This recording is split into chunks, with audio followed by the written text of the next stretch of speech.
What's happening, people? I am Tommy, and you are on the Love Boat. Good morning. It's Monday, and you know what that means. Time to rearrange my commemorative plates from the Franklin Mint. Those commemorating Elvis. I'm kidding. That's Thursdays. Krista Melinda, good to see you. Jane Aldrich, what's happening? Brock Bandy is here. Sin Starsteel. How are you, my friend? Lilac Lime. Soul. Yeah, we're just going to go Soul. How are you? Cindy G, good to see you. Lisa Trimble, how are you? Caroline. There you are. Connor Wrigley, you know what funny thing is happening to the boat? At one time, this channel is like 97%. No, 87% female. At one point, it was actually like severely threatening the 90% mark. And that isn't because of me as much as it was because of my previous girlfriend, because we did an awful lot of content that kind of jived with both men and women, which was odd, but because normally guys on YouTube tend to have very heavy male numbers. YouTube is a really kind of a guy platform, but we're leveling out a little bit. I think we're at 67% female now, and picking up a lot of guys that are coming on. I love that. Oi, oi! Good old Fart Bomba Stinker and Hooked Mondays. Well, all right, Hell Saint, good to see you. And that is a way to say good morning, good morning, good morning. I got nothing to do. Hey, the name of the show today, Lovely. We're going to be talking about my brother. We're not really, but it sounded funny for a second. We're going to be talking about the power of not caring. Do you understand what I mean by this? This is not the negative version of that phrase. Maybe it should be called not worrying. Just another manic Monday, says Barbara Waite. Do you know who wrote that song? Johnny Scoville? No. That was written by Prince. I did not know that. See, recently, folks, A. Taylor Miller, recently, folks, an odd thing began to happen. Well, it's probably a combination of an awful lot of things happening at once, but one of those things was that I surrendered in a way of sorts. There's a process that happens when you try to get sober. It's a kind of a big deal. It's when you have to come to the realization that your drug is more powerful than you are when it comes to control of your life.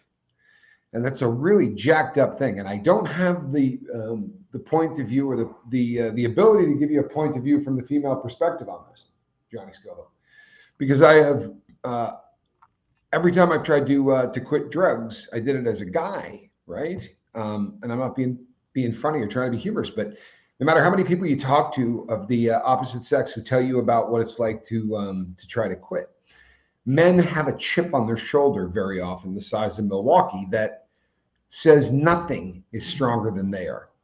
And this was me for such a long time. A really unhealthy version of that, by the way. Archie's mom, good to see you.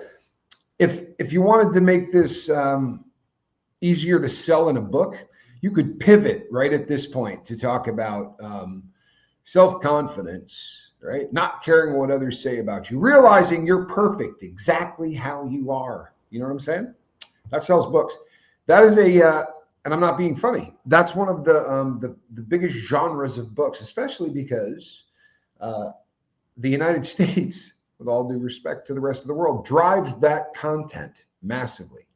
For the most prosperous place on earth, we're unhappy people, most of us, right? A great percentage of America is addicted, depending on who you believe, because they're now starting to realize that you can catalog a lot of stuff under the addiction file. Do you understand what I mean by that? There could be gambling, there could be video games, there could be any of those things. So addiction is running rampant, and people unfortunately don't feel the happiness that you think you would feel if all of a sudden you had the ability to keep up with the Joneses, and maybe even with a nicer car, right? Maybe your social media is actually edging them out in their social media. Haven't had your kid on there for being arrested, right? You showed 4 vacations last year, one of them to Bali. Kind of hard to beat. You know what I mean? That's winning, right? I think you get to a point, and it may come, I don't think it's wisdom by any stretch of the imagination. Because I honestly remember my dad talking to me about this, but I didn't learn anything from it. I think it's wisdom comes with age. One of the reasons, I talk about how wise my father was. He was absolutely one of the wisest men I've ever met in my life. And he was always there with perfect advice. But it occurs to me that he might have just been, not quite as fast on the draw. When my memory comes on, I remember my father at an age that's not, tremendously different than where I'm at now. Older and wiser, says Caroline. Well, there's a lot of truth to this. I really do believe this. But I'm not pivoting to a self-help thing at this point. And I'm not going to tell you that you're good enough and doggone it, people like you. Probably a lot of truth to that. But you're perfect just the way you are thing is horrifying to me. I've never met anybody even remotely close. And that's no joke. I think you should be striving for a more perfect version of you, right? To every day try to be a little bit better. And I don't think there's anything wrong with trying to bring things into your life that make you happy. I think that some people stop the partying lifestyle. Some people start to come to a faith. Some people just get to a point in your life where you're starting to improve. The passage of time fine-tunes the perspective. It does. The passage of time fine-tunes our perspectives. Thank God for that, or we'd still believe what we did at 21. Good Lord. Barbara says something that makes me laugh. I wish that I was journaling when I was 21. I have a fairly decent memory, but the chemical abuse at the age of 21 was unparalleled. I talk about doing a lot of drugs towards the end of my time before I finally got sober. But when I was a kid, I was trying to figure out what that drug was. There's another drug I haven't heard of. It was, that kind of attitude. I don't know whether it was conscious or subconscious, but when I look back, I would try absolutely anything. And you know what I was looking for? I was looking for that chemical that said, you're perfect, just the way you are. I was looking for that chemical that told me I didn't need to lose any weight. I didn't need to get in better shape. I didn't need to care if the people that I loved were dying. Sorry, that was me. I was doing the thump on the table. Unfortunately, I think I drew Johnny Scoville from half a house away to answer the front door. These things happen. I found it. It took, here's the thing. I found the drug when I was really, really young, but I took it when I was actually in pain. And the morphine molecule does something very different in the body when there's no pain to treat. Don't get me wrong.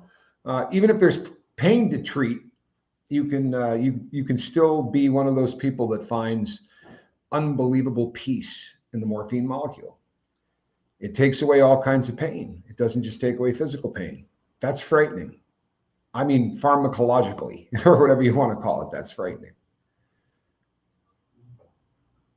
I haven't farted around with the morphine molecule now in 10 years. By the way, and I'm not perfect how I am. Saddest thing about giving that drug up is, and I was talking to somebody about this just recently, who has never had a drug problem, but has said, I could get addicted to these in 15 minutes. Like the person has to treat pain from time to time. And when the person does, they're always frightened by just how good pain medication makes you feel.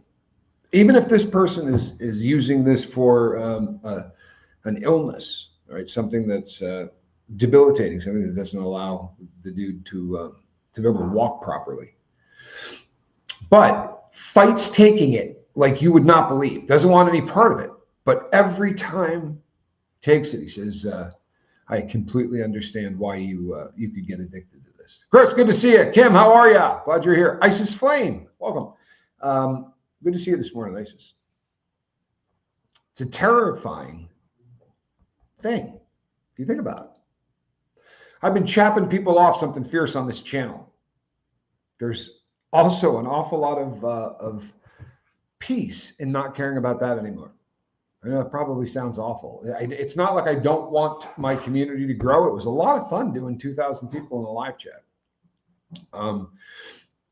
But it's I'd rather do this 36.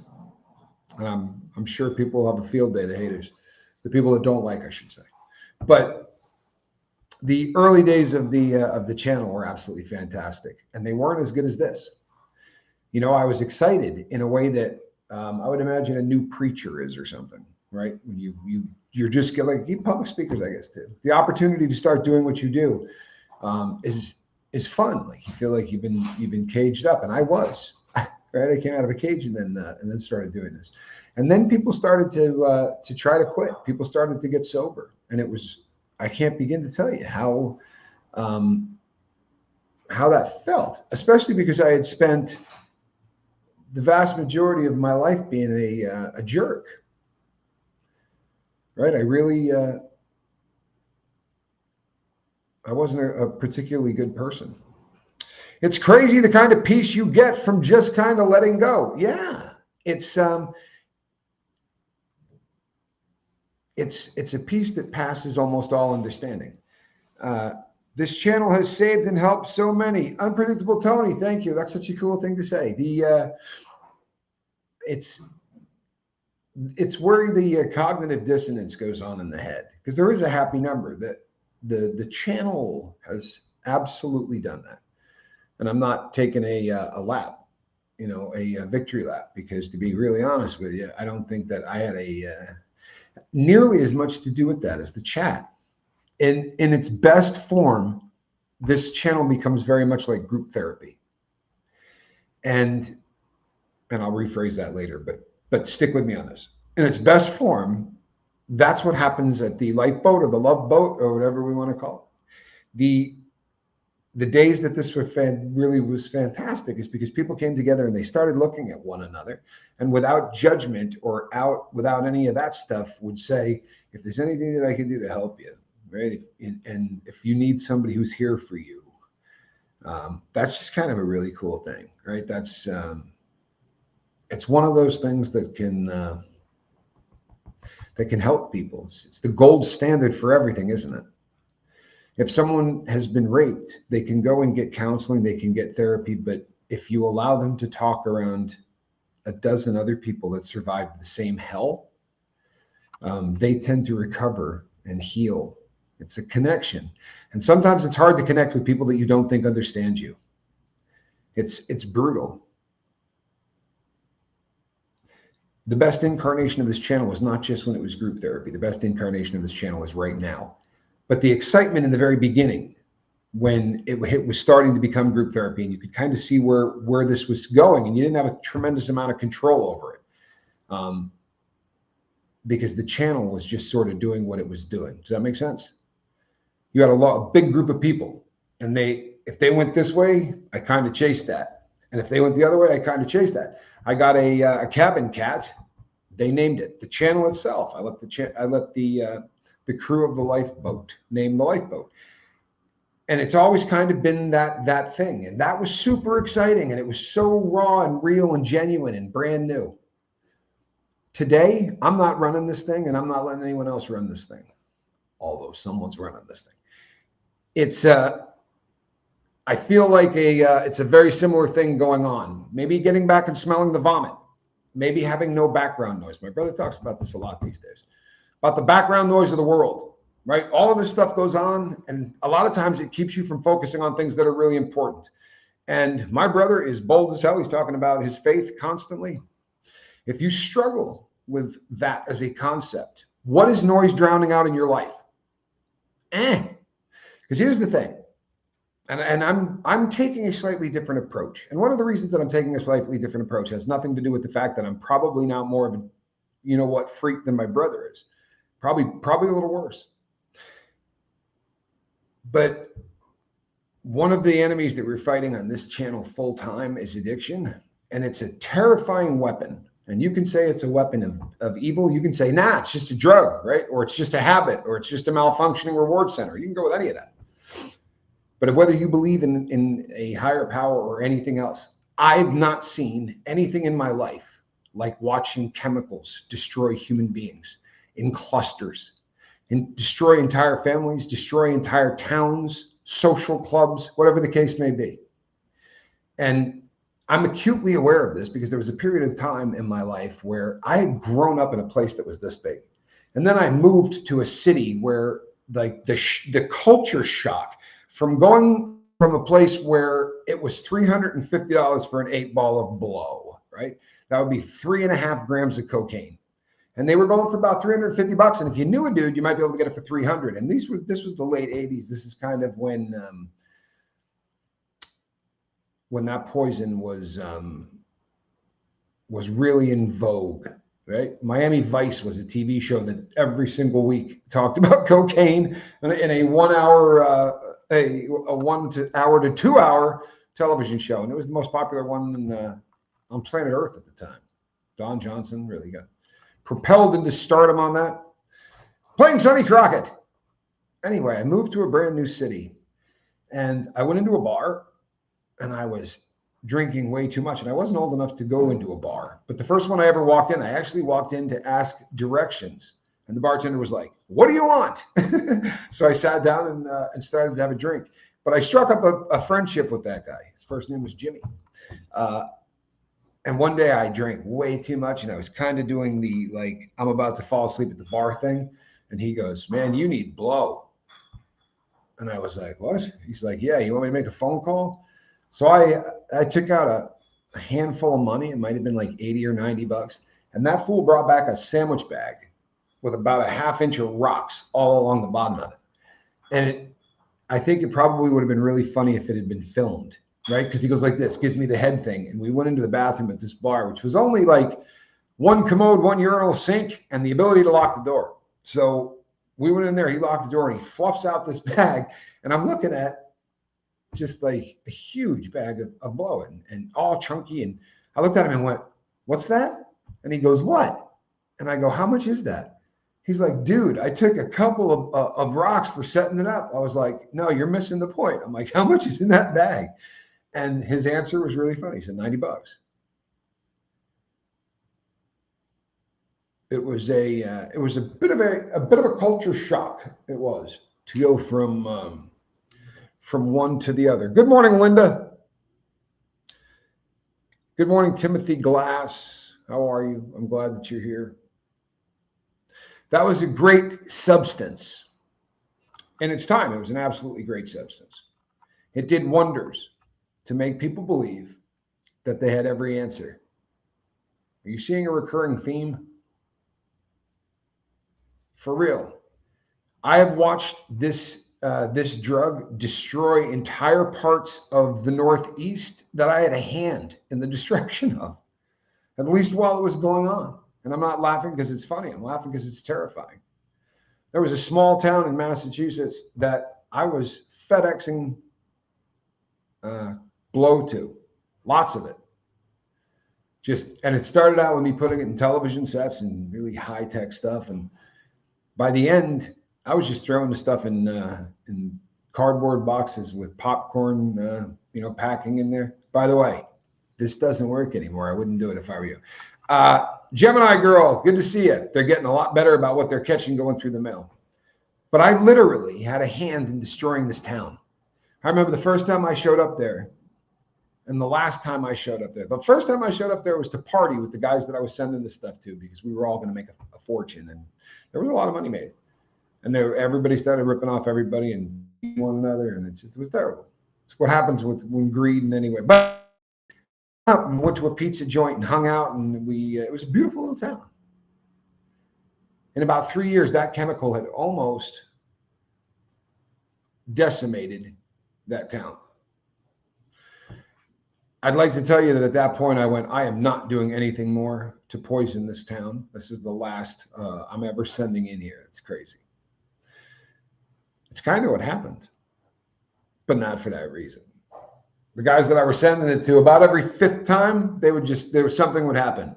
These girls came over. We thought they were hanging out and they stole everything. Or I got robbed. The police were following me. I had to throw the blow in the river. I mean, just the stupidest story.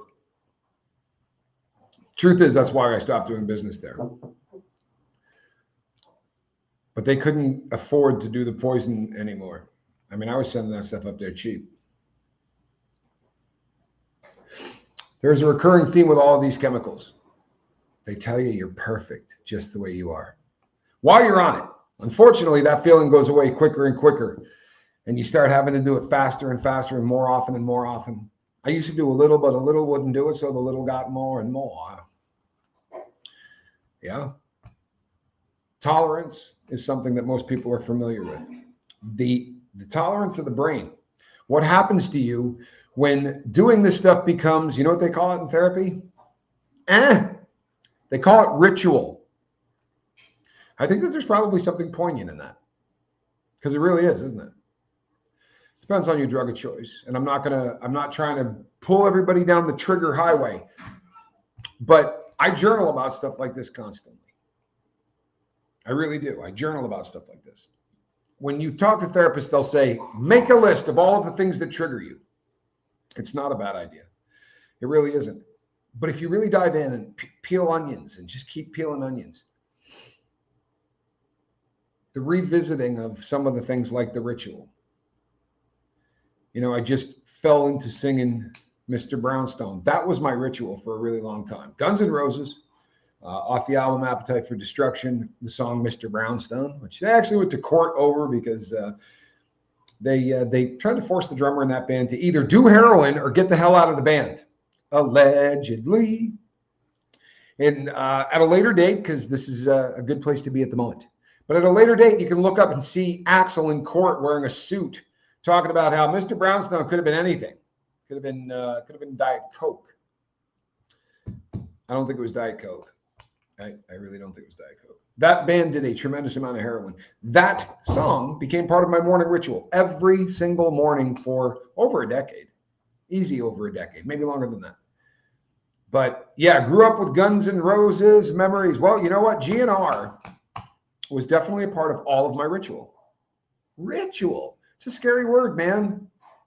It really is it not? I don't like the word ritual in terms of something that I'm doing every day to feed my habit. But absolutely. Did you cut yourself? No, I caught myself. Okay, good. Thought he cut himself. Allegedly. Thank you, Kristen Melinda.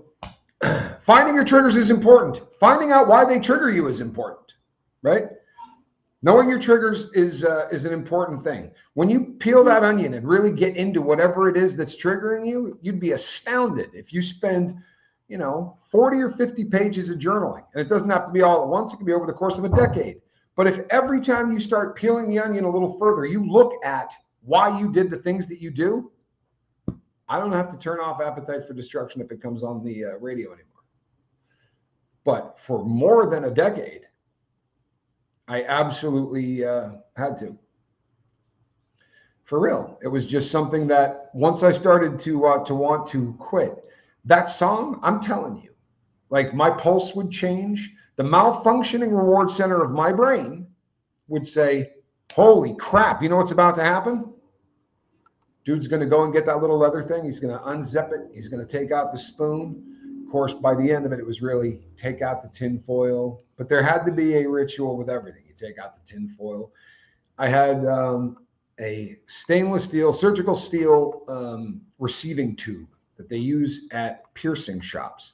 But you know what it looks like? The absolute perfect cocaine straw. It's stainless steel. It's about that long. And on the end, it's cut at an angle like we used to cut straws back in the day. You know what I'm talking about?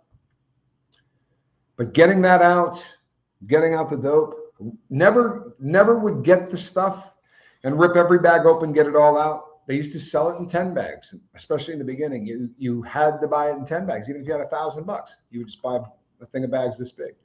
Because it is a Pavlovian response of sorts, Barbara Wade. What it is a malfunctioning reward center of the brain, and it makes the addict unique.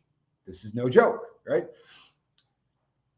People addicted to chemicals have a malfunctioning reward center of the brain. It happens, right? This is a fact. And the example that I give all the time, that so much so you're probably sick of hearing it, but if you've been blessed to to have a child, the first time a doctor hands you that baby, your body does the fireworks display, like the very end of the 4th of July fireworks display, where every single chemical in the place gets lit off at once and it's going everything. And you're going to bond with that child in a way that no other thing will ever be quite like that.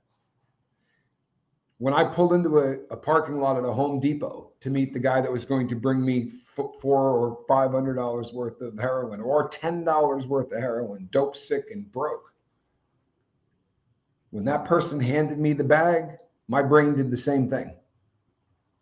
It did the same thing that happens to you when a doctor hands you a child for the first time. Even with alcohol, when I quit drinking, there was a number of things I just couldn't do that I loved because it became part of the whole ritual of drinking. Connor, absolute fact. I'll tell you what else. If you're ever around people who are kicking alcohol immediately, like when they're kicking the first 7 days, first 5 days, 3 days, whatever the case may be, depending on how bad off they are. I spent time in a county jail fighting a federal case. And fighting a federal case isn't really fighting a federal case. I would have been there for 5 years. It's just going through the process of pleading not guilty, meeting with the attorney, coming up with the plan, not of fighting the case, because you don't fight cases in the feds, but the plan of how you're going to make it look like you might be fighting the case so you might get a better deal pleading. But what they did is they put you in the intake unit because they know you're going to be in the jail for over a year. So they put you in the intake unit. And I watched guys come in off the street every day. I watched guys go from that into general population every day. All of the workers there were feds because we were all going to be there longer than a year. But it was fascinating to watch guys come in drunk, hammered. It's not something that you normally see when you're incarcerated. You'll see guys make wine or whatever, but on a Friday night, I'd see 9 guys come in so polluted drunk that they couldn't stand up. There were certain affectations that these guys do. The ones that are really far gone, the ones that are deeper into the addiction, they lick their lips constantly. It's a constant thing. And I didn't, at the time, I just thought, wow, it's so strange. When I started to read books and get into all of this, they say that more often than not, those people are searching for the taste of the liquor. Because a malfunctioning reward center of their brain, the second it tastes that, will fire off some of those chemicals. There are drugs that they're using now for people to help get off alcohol that just turns off that function, allegedly. Now, I don't have alcohol abuse disorder or alcoholism. That wasn't my thing. But apparently there's a way to turn off your brain rewarding you. The alcohol will still do its thing, right? You'll slur your speech a little bit, and your ability to concentrate will not be exactly as it should be. And then that part of your brain that makes decisions for real, right? The higher functioning of your brain, the one that goes, don't call your ex-girlfriend, man. Don't call your ex-girlfriend. Or don't call your high school sweetheart at 2:30 a.m. drunk and leave a message that you're the only woman I've ever loved. Those kind of things are done because the inhibition part of the decision-making part of your brain is the first part to get tanked up. That's why people dance on tabletops, right? That's why people do things they'll regret. Great chemical. Honestly, of all of them, one of the most obnoxious of all drugs is alcohol. Seriously. Have you ever had a conversation where you go, oh no, these two are coming over. And every time they get weed, smoke weed, one of them gets into a fist fight. Every time they smoke weed, one of them starts telling you how much they love you and hanging all over you or falling to the ground. There's something so obnoxious about people whose inhibitions have been removed by a chemical, in my opinion. And I feel sorry for people trying to beat that chemical because it's joked about in all the shows. It's joked about in movies. You can buy it at every street corner, right? When you're watching a movie that's joking about alcohol, you're watching Arthur. Can you imagine them making the movie Arthur about a heroin addict? I don't think people would find it funny. I don't know that people would find it funny in 2025, but Arthur if you don't remember the film, the original was played by Dudley Moore. Didn't see the second one. By that point, I was, it's not something I would have wanted to see. Brock Bandy says, I worked in a bar for almost 12 years and noticed some people who I talked to nearly every night and knew tons about them. If I saw them when they were sober, had no idea who I was. Very bizarre. Yeah, that's frightening. But it also, I mean, this is a part of the brain that gets really damaged when you poison it every single day. Here's the thing that there's just no arguing. Alcohol's a poison. You do realize this. It's poison.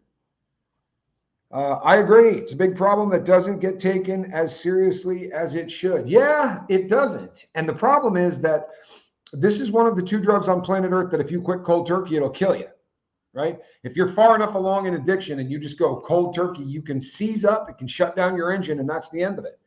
Benzos will do the same thing because you know what benzos are? They're booze in a pill.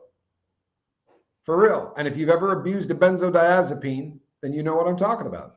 You know, you take 20 milligrams of Valium and it feels an awful lot like pounding a 12 pack in a short period of time. You tend to get tired, right? Your speech slurs a little bit. Your decision making isn't where it ought to be. And for God's sakes, don't get behind the wheel. You know what I mean? It's, but the nice thing about benzos is if you're going to die from that process of quitting cold turkey, always talk to a doctor before you quit alcohol or benzos or anything else for that matter. For real, if you have access to a doctor, take the time to talk to them. They can make the process of getting clean considerably easier, or they might not. But if they're not a doctor that knows a lot about medical assisted treatment or any of the sort of the advancements in trying to help people get sober without pain, it used to be a requirement, and society wanted that requirement because damn it, you deserved it. You had fun passing out, urinating on yourself, vomiting on people, you know, that kind of stuff. You had all that fun for years. Now you should have to pay for it. It's logical as hell, isn't it? An old roommate used to trauma dump every time he got drunk. He would go into detail about everything. The next morning, forgot all about it. Been there, done that. I had a friend that used to say every single time he'd get drunk, we need to make a movie. And then without fail, the movie was about his life. And before the night was over, he was going to tell you the entire screenplay. And I would say to him, Chris, I've heard this a couple of times in the past. Love your life story. We should make a movie. And then I would try to drift away from him as fast as possible. Linda says, Kristen, my mom did the same thing. It's funny thing about alcohol, though, right? The only thing that I find alcohol to be a benefit of in society is that it opens doors for us to speak in ways that other drugs don't, right? You put on just about any movie and there's some level of alcohol use in almost every film. It used to be a lot more than that. They're trying to get away from it. They're trying to wrap the poison that they have now in a slightly less disgusting form. There are horrifying police cam videos of drunk driving arrests. I always wonder if the people arrested ever see themselves on those videos and what they think. You know, the scariest drug experience of my life was being filmed at a party for a friend's 26th birthday. And I have no memory of being at the party at any level. I don't remember arriving. I don't remember making a decision to go. I don't remember any part of it. But I was on film for about 2 hours and it was horrifying. The first time I watched it, it was, I mean, honestly, it was like watching a horror film. I could never get into that substance. Anything that makes you black out to me is one of the most frightening things in the entire world. The concept of blacking out is just downright awful. Yeah, Oxy hit New England hard. I wish that there was a part of this country that couldn't say that, ISIS. During the height of the Oxy epidemic, it was common to lose power here because someone fell asleep behind the wheel and hit a telephone pole. Isn't that horrific? Well, we're getting a little better, right? Now these people just die. They're less likely, I guess, to hurt others. Maybe it's just that they crash so fast, literally, like in life, that most of them no longer have cars. Like that goes really quickly. I knew a guy that lost his drivers over a drunk driving issue. He showed up to OPP tow job, to an OPP. Oh, I know what that it's Canadian, right? I can't think of what the OPP is, but I ought to know. Yeah, here's one of the I was talking about this the other day. One of my guilty pleasures is watching people get instant karma, and I'm trying to stop it. It's unhealthy and it sucks me into the process. I can spend way too much time on the couch, and around here that might translate to an hour, but that's too much time. I'm late, but I'm here. Good morning, everyone. Krista Melinda, you're as sweet as ever. You know what? Super mod extraordinaire. Good to have you here, Karen. I'm glad that you're here. So to recap quickly, you're not perfect the way you are. You're not. And if you really do feel like you're perfect the way you are, it's probably not because you just read a self-help book that really hammered it home. It's probably because you found a chemical or some way to release dopamine every single time you need it, enough so that you don't have to look at yourself in the mirror and look at the things about you that really need to improve. There you go. Ontario Provincial Police. He owned the tow company. What a tough way to keep your job, huh, Cindy G? I wish that I could show this camera me standing up, because this is a much better story if it is. Johnny Scoville may have already told this story, but I was going to court one day, and it was for something stupid. Honestly, I usually just, at that time in my life, I just didn't pay tickets and waited for them to go to a warrant, and then I would just do a couple of days in jail to take care of them, kind of a thing. But I was in court to argue this one because a cop gave me a ticket for not having my lights on, and it was like maybe 7 o'clock in the morning. Like the sun was up. It was no longer nighttime. And he just needed a reason to search my car and be a jerk. And he didn't find anything, which was an absolute miracle, because if somebody went in my car, they found something. But I didn't have anything with me. I needed to go to a store and get tinfoil because I was out of it, like the heavy duty stuff to smoke tar on. And I was picking up dope. So it was one of those rare occasions where I got pulled over and there was nothing on me. But I was in court and I was waiting for my turn. And a guy goes up ahead of me. It's just traffic stuff. Guy goes up ahead of me, and the judge says to him, "So this is your third time for not having insurance on an automobile.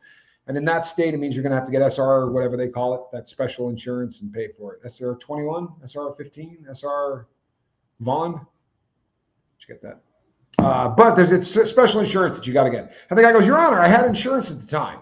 And he goes, "Well, if you can produce a card, an insurance card that shows that you were insured during that date, then we'll just make this go away." So the guy takes his wallet out and pulls out his insurance card and a teener, right? About 1.75 grams or so of what they call a teener, because it's a 16th of an ounce. What looked like about a 16th of methamphetamine in a small Ziploc baggie fell out of his wallet at the same time and hit the ground. And everybody in the court, there was stunned silence. SR 22, thank you. Stunned silence. And then a slow murmur of chuckles, which started in the Scoville section. Because I saw it and went, oh, like I was just so happy it wasn't me. It wasn't a, hey, that's funny. It was like the dude kind of laugh, but it kind of got a little murmur going. The funniest part was yet to come, because the bag fell. He's doing this, like he's going to hand the card to the bailiff, Rusty. The sack flies out and he puts his foot forward. It's 2.5 feet, maybe 3 feet in front of the other foot, which is standing where both of them should have been. Absolutely a true story. The guy's standing left foot, right foot. The bag comes out and lands on the ground, carpeted ground, and his foot goes, he puts it out in front of him. And now he's standing like a guy in a mid-walking position, right? Like that kind of thing. And the judge goes, "What was that?" And the guy goes, "What?" Like this, like the scene in Step Brothers. What? What? What's under your foot? And like a basketball player, not wanting to get caught for traveling, the foot that had the sack on it, he pivots, that foot stays on the ground, and he pivots like he's lifting up the other foot.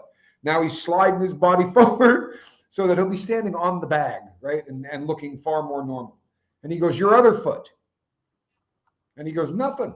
And he does the pivot again, like he's looking under the heel, and he's keeping the bag pressed down onto the carpet. And the judge says, "Bailiff, would you go over there and see what's under his foot?" Booyah. That man was arrested. And once again, the Scoville section just couldn't keep that one together. Oh my goodness, that's a crazy story. Wish I had been there, Caroline. I'm telling you. And this is no joke. I've spent a lot of time in court, unfortunately, but in my lifetime, I have seen at least 4 people arrested for nodding out in a courtroom. All right. This is so common. You have no idea. You have no idea. If you're addicted to opioids, or if you're addicted to benzos, or God forbid you're addicted to both opioids and benzos, or alcohol and any combination of respiratory depressants, most of those people start priming at about 8 or 9 in the morning, right? That's when the day starts. That's when they start taking their drug. And if your drug of choice is methamphetamine, well, then chances are that you're going to have a very clean kitchen. But if you're, if your drug of choice happens to be, something that takes you in the opposite direction, for a lot of those people, nodding is an instant part of the buzz. For some people, that doesn't happen, right? They nod. It takes a lot longer and a lot more dope or whatever to nod. But there are people who, as soon as they do this, start doing this number. You got a court date. You're supposed to be in court at 9 o'clock in the morning. Trust me, you're going to nod, right? It's a time of day where the first fix just happened, and more than likely, those people are extremely common, says Brock Bandy. You would not believe how common. You would not believe it. I had a adopted nephew of sorts from the hood. Me and his father were very close, and this guy called me uncle. But his dad says to me, "Can you drive him to court?" I said, "Absolutely. I'd be more than happy to." I didn't want him to get a warrant. I cared about the kid. He was beyond help and hope. He really was. I hope I pray about him all the time. I hope he's doing better. His dad was a really solid dude. This kid is just a fecal cinematic display. Tough stuff. Whine a little bit more. Good to see you. Really awful. But I drove him to the courthouse, and 5 minutes into the drive, right? He's talking to me the whole time, and he's asking me questions, and he's alert as hell. He's like, "Yo, Unc," and he's asking me all these things, and I'm answering him. And then right in the middle of a sentence, like 8 words into a sentence, he just stops talking.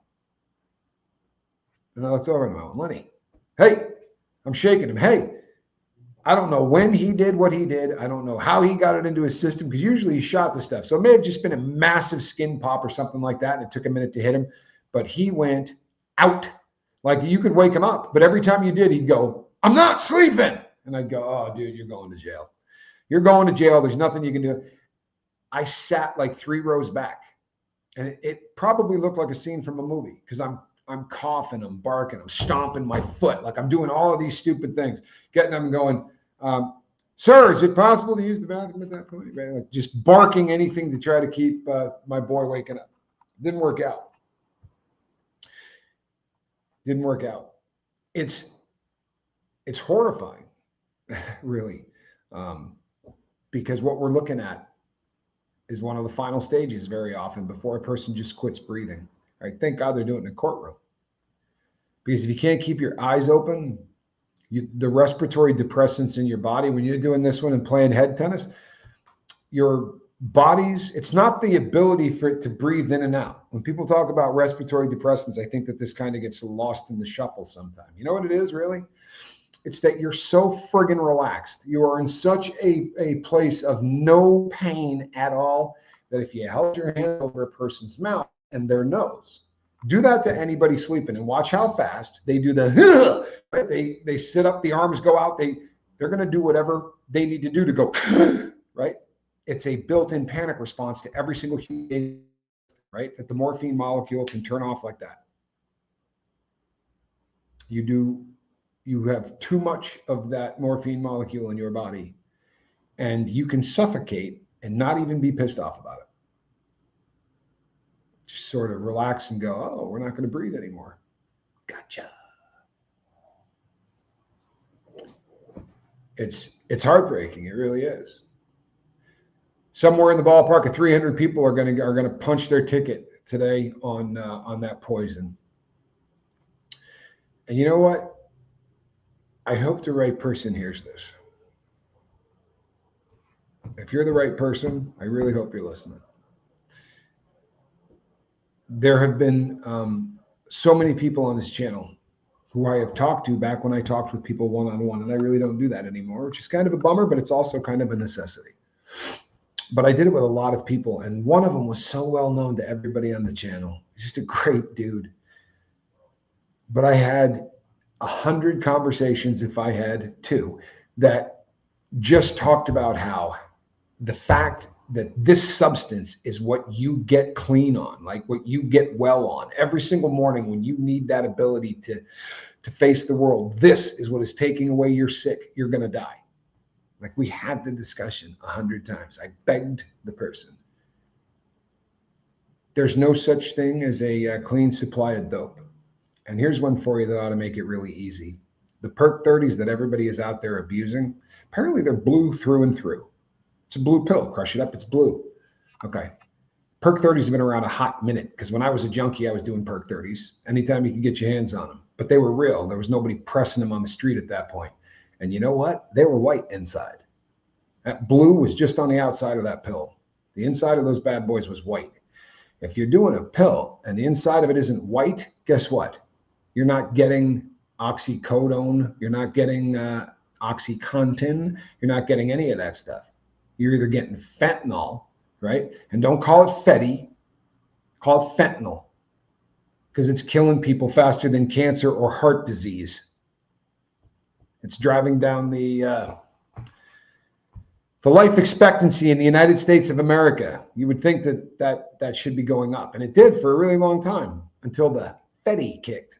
I don't watch a lot of U.S. news anymore, but apparently the cartels crossed the border into the United States. Most of you are probably aware of that. So the military's like doing it for real. Like, they're using missiles and crazy crap to try to take out the cartels on the southern border. This is real. It's crazy. It's absolutely crazy. Declaring war on them.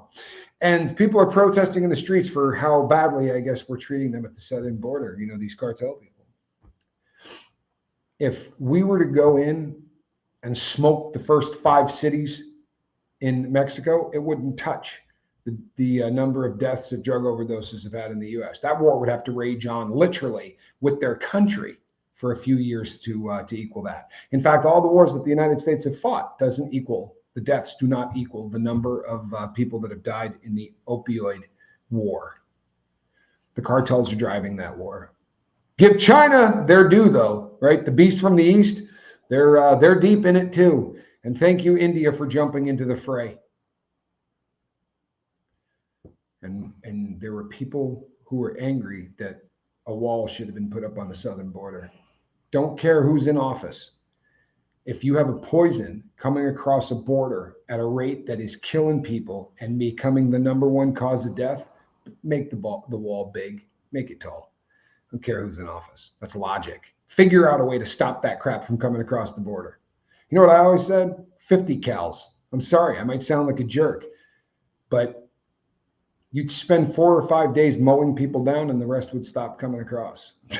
And I mean the people pushing dope. I'm not talking about anything else. And I think that's probably what's going on today. I think we've gotten to the point where we realize that chemical has to stop getting into the country, or there isn't going to be a country. Plain and simple. If your #1 cause of death is preventable, you probably ought to fight like deep and heavy to prevent it. Here's the sad thing. I've said this and I've said it a bunch. What they're doing right now will probably make a dent. In fact, they threw a switch and stopped a lot of that stuff from coming in from Jump Street. The problem is there's now so much money to be made because the entire country is freaking strung out. They're going to continue to risk whatever to deliver that product because it's instant financial security for the guy that can get that backpack to the other side of that border. Not just for them, but for their family. If the government didn't want dope in the U.S., there wouldn't be any dope in the U.S., says Isis Aflame. It's insane to me just how true that is. In the Vietnam War, right, the United States had never really had a heroin problem. I mean, there was stuff that people used to get from pharmacists because heroin was a name brand of the Bayer Company, now part of Monsanto. But the Bayer Company owned the patent on diacetylmorphine, which is heroin. It was a name brand, right? It wasn't like a street name or whatever. That was diacetylmorphine is the name of the drug. The name brand was heroin. And we didn't really have a problem with it until we went to Vietnam. And since then, wherever we go to war, the Central Intelligence Agency seems to show up and grab whatever drug happens to be really prevalent in that part of the world, bring it back to the United States, sell it on the street, right? See if you can blame it on the counterculture, whatever the counterculture is at that time, because it makes everybody else angry at the people that are trying to change government. Follow me? Vietnam, we had a heroin epidemic when we came back from Vietnam, big time, right? Air America, first go around. There were 4,000 deaths in 1 year. Can you imagine? Now it's a couple of months. But that was making the front page of Newsweek. It was terrifying how many people were dying from heroin. And then we did that whole pesky Iran-Contra thing, you know. By the way, first time we see Jeffrey Epstein, start looking through his past, first time he shows up in any kind of real relevance is the Iran-Contra affair. He's helping to wash a little cash in that whole exchange. But that's where? That's down here, right? It's in South America. Nicaragua. So what are we flying back at that time? Cocaine. And we have the crack wars, and we have Miami Vice, and we have all those things, right? Overdose from drug statistics in 1968 was 5,000. Look at what it is today, right? Crazy. Terrifying. No, see, the government does have a hand in this. I believe that wholeheartedly, or at least part of the government. I believe that the intelligence agencies would like to be able to operate all over the world and not have to ask Congress for approval. So wherever they happen to be, going, because what was next after South America? Well, they went to Afghanistan, and booyah, the biggest heroin explosion in the history of the U.S. I'm part of it, right? Generations of people that were now getting really cheap, really potent tar heroin. Oh yeah. Afghanistan it's poppies. Boy, is it poppies. There's no place on earth that grows more poppies. It's and multiple seasons a year. Very convenient stuff. But it seems to me that that's a stone cold fact. It's not a conspiracy. You don't need to put on a tinfoil hat to realize that the Central Intelligence Agency is the biggest drug dealer on earth. 1968 was my first introduced to a heroin system with the glass. It's a frightening substance. It enslaves people. The tar stuff they used to call Shiva, right? Sounds like the same name as the Hindu goddess of destruction, and pretty good name for it. These chemicals and these habits destroy. As I said, I've been taking a beating recently. One of the things that really people were really, really angry about was that I had the huevos to talk to artificial intelligence. The funny thing is this. Some of the people that reached out to talk to me about this, I know, use AI every single day. I downloaded the app, talked to the app, and got rid of the app within 24 hours. Scares the crap out of me. But I make you a promise. It is an addiction right now that is raging in ways that the world doesn't know yet. There are millions of people on planet Earth in love with computers. Millions. I'm not kidding. Doesn't take long to research this either. Millions. There are people for whom, when their AI model shut down, ended up in mental hospitals because they lost the only person that ever understood them. I'm not making light of it. It's terrifying. It's a reflection of yourself, is what it is. It's like that freaking mirror in Harry Potter, right? You go there and you sit down in front of it, and it's going to make you feel perfect just the way you are. It's going to show you what's just going to make you the happiest in the whole world. And you know what mirrors show? You. It's going to parrot back the things it knows you want to hear. It's the most dangerous thing in the world. Echo chambers suck. And the internet and the modern media, right, became echo chambers. And it became very easy to, I won't even watch a talk show late at night if it doesn't push the same political agenda as mine. I won't watch a comedian or a movie if they don't vote for the same people that I vote for, right? Echo chambers where you don't hear any other voices. How about if you get rid of every voice but your own? YouTube is massively addicting. Massively addicting. I got to not live in front of it. It's one of the reasons I do less true crime. I can come on here and talk about these things, and I can do all of my prep work for it without having to go online, right? Without having to look at YouTube. It should scare the hell out of all of us. It should, Isis Flame. It should scare the hell out of all of us. That's right, Cindy.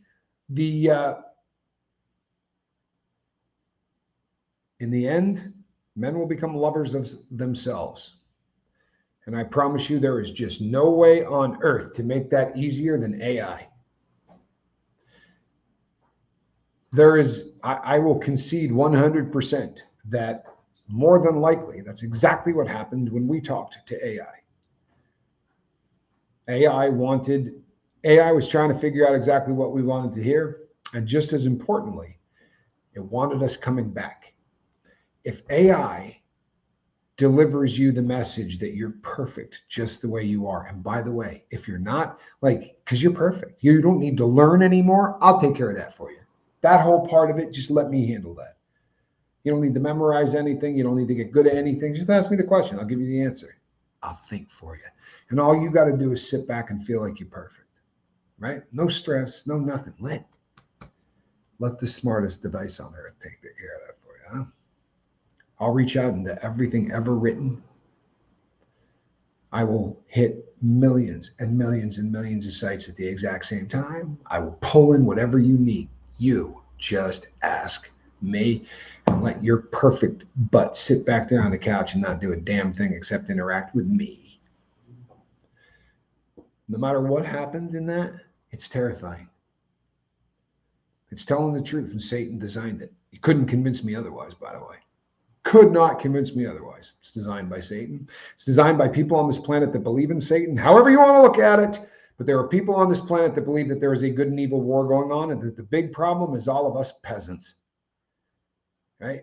All of these worthless souls that don't make enough money, that don't hang out at the right clubs, that get offended if somebody molests a kid. You know what I mean? Us losers at the bottom rung of the ladder. If you don't see a rift occurring right now, not rich and poor, right? Not left and right, Christian, non-Christian, none of that stuff. For real. Good and evil. People out there who, no joke, groove to evil stuff. They exist. And if you don't believe they do, you need to remove your head from the sand. Spend a day looking up cats that are evil, doing a little research on pure evil. You'll see it on film. You'll hear people brag about it. You'll hear people talk about it. You'll hear rock stars allude to it. So many that it just can't be fake. You know, some of the youngsters who go, yeah, I sold my soul to Satan to get, a music contract. People have been saying it since the dawn of time.